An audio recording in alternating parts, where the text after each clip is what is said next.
Ons gesels môre met A.D. Skuman en Dr. Leroux Viljoen. Ons gesels met hulle oor TSA. Nou, dit is 'n Suid-Afrikaanse gesondheidstegnologie platform wat chirurge help om gekeerde chirurgiese assistente betyds en doeltreffend te vind en dan te plaas in teaters om hulle by te staan.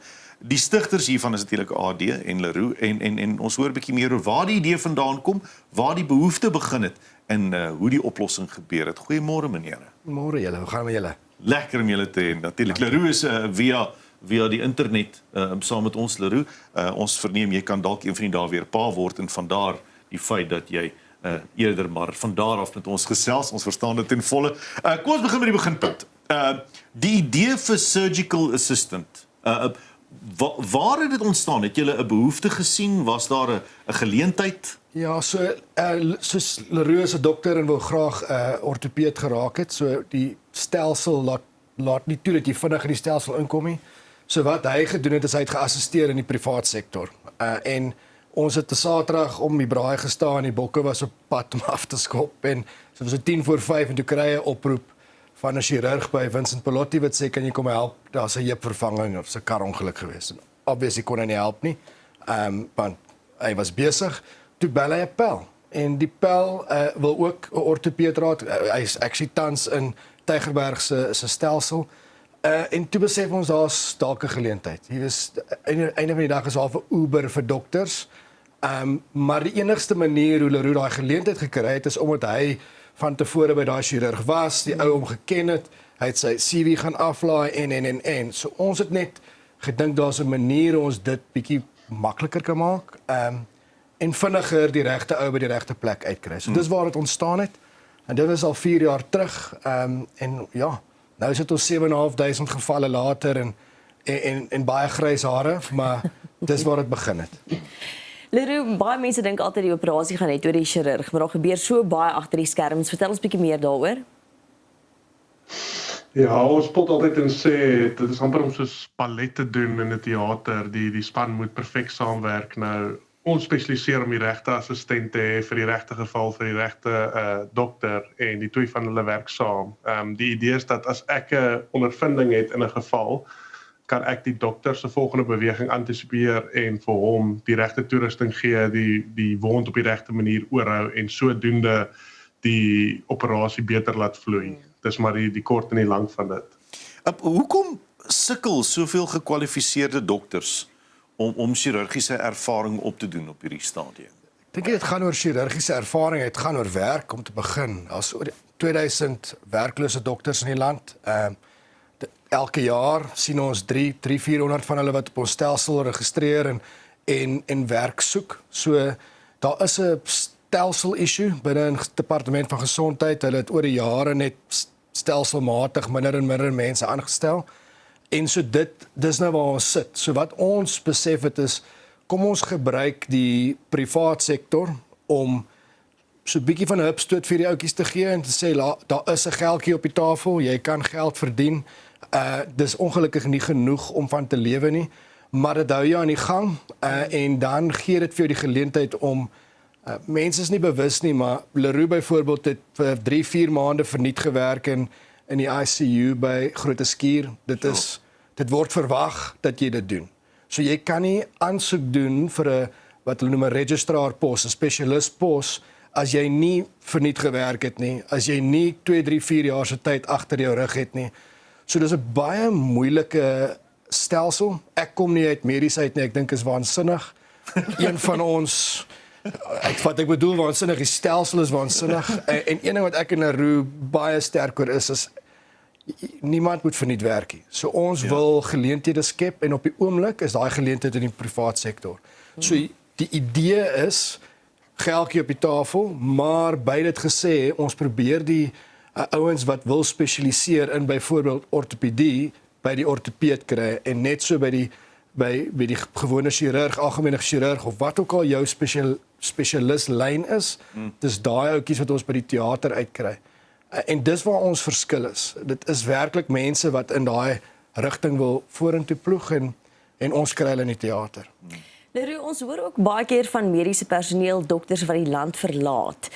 En nou praat ons van terselfdertyd, ons het mediese personeel wat die land verlaat, terselfdertyd baie mediese personeel wat by die huis sit, mense wat nie werk kry nie.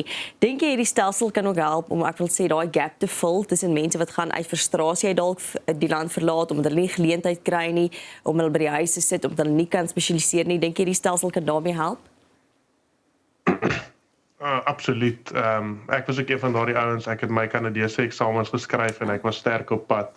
Die realiteit is, ek is ongelooflik lief vir Suid-Afrika en baie lief vir Kaapstad en waar ek is. En ons groot doel is om Suid-Afrikaanse dokters ons beste uitvoerproduk in Suid-Afrika te hou.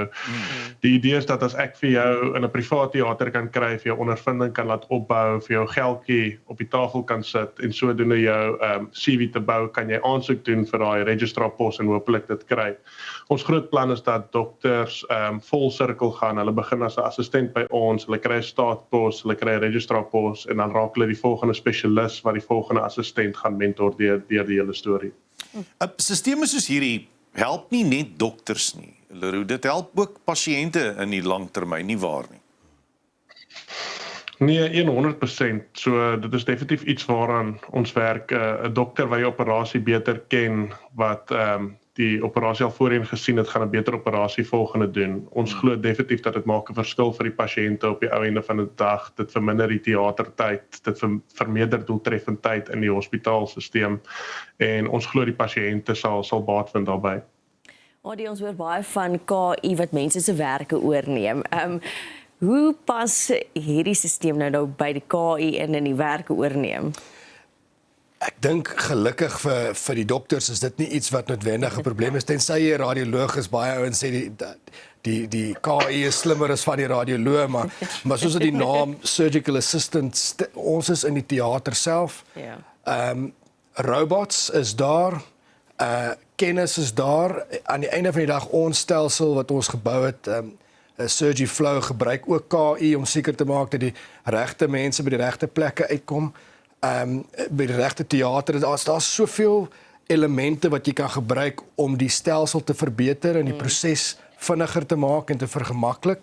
So mense moet dit gebruik, mense moet nie blind wees daartoe nie. Ons is diep in die KI wêreld in, maar aan die einde van die dag is daar 'n mens wat op 'n mens werk. Jy weet, so gepraat daarvan, ons het Woensdag ons eerste met die Tygerbergse chirurgiese Association het ons 'n training event gedoen waar ons met een van ons vennote wat in die mediese wêreld is, bene en goed gebring het waar hulle kon sny en werk, en dis nou studente 3de, 4de, 5de jaar. En Leroux net genoem dat hy die eerste keer in daai toerusting geraak toe hy 'n lewende mens moes werk. Wow.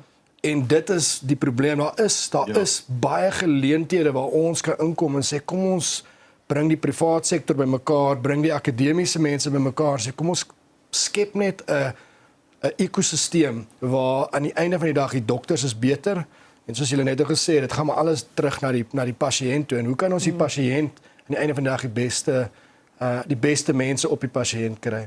Absoluut. Wouter, hoor my nou Wouter, AD, Surgiflow, vertel my 'n bietjie van Surgiflow, is nou Julie maand, wat julle 'n app het nou. Ja, so toe ons die stelsel begin het, jy weet, so by ek en Leroux, jy weet, surgical assistant is nou al 'n paar jaar in die gang, 7.500 gevalle later, en ons het al 15 miljoen of rowweg 15 miljoen wat ons uitbetaal het aan ons assistente, maar dit raak nou 'n groot engine, en toe ons begin het, was dit, jy weet, 'n 24-hour callfoon wat ek by my moes hê of Leroux by hom moes gehad het, en jy was die hele tyd aan diens, en jy weet, Google Sheets en so aan. Dit is net te veel. Weet ons, die Google Sheet wat ons nou opgebou het, Leroux nou eendag genoem as oor die 55,000 datapunte op daai dokument. So ons moes iets bou om dit net te vereenvoudig en vinniger te doen, en dis waar Surgiflow inkom. So Surgiflow, ons joke, ons sê dis die Tinder vir dokters, maar dis heeltemal waar nie, dis amper meer 'n sweep south, of as jy sweep south gebruik het, sê jy weet, ek het iemand nodig om my kombuis skoon te maak 12:00 môre middag, en die persoon moet die venster skoonmaak. Dit is nou 'n vereenvoudigde voorbeeld, maar dis presies wat die dokters kan doen. 'n Chirurg kan aanlyn gaan En hy kan op enige manier, hy kan besluit of hy die pik wil oopmaak, hy kan 'n WhatsApp stuur, die pik sal dit lees, hy kan 'n e-pos stuur, die pik sal dit lees. Hy kan 'n voice note stuur en dieselfde ding gaan gebeur en einde van die dag kry hy 'n WhatsApp terug en sê Leroux Viljoen gaan môre daar wees. Dan kry hulle outomaties ook 'n e-pos met wat nodig is vir die proses om deurgestoot te word, billing en die tipe dinge. So dis maar net om dit makliker te maak. Meer gebruikersvriendelik ook, ja. En die proses vinniger te maak. Ja. So ons het ongelukkig is die manier hoe ons in die stelsel ingekom het, was jou na-ure werk, noodwerk, babas vang 2 uur in die oggend en dan kry jy 'n noodoproep wat sê ek het 15 minute en dis moeilik. Dis die issue, ja. Maar wat ons ons doen redelik baie werk hierbo en ons is baie gelukkig dat ons het 'n 99% kan ons binne 30 minute iemand daar kry. Dis goed. Adi, ons het 'n ongelukkige tyd te geloop het. Baie dankie dat jy hier was môre, Leroux. Dankie dat jy ingeskakel het saam met ons gesels het. Dis TSA. Dit is nogal 'n interessante gesondheidstegnologie platform en dankie vir die inligting en julle wysheid daaroor. Dankie. Nou ja, ons is nou weer terug na die advertensiebreek. Dan gesels ons met die span van Rock of Hope.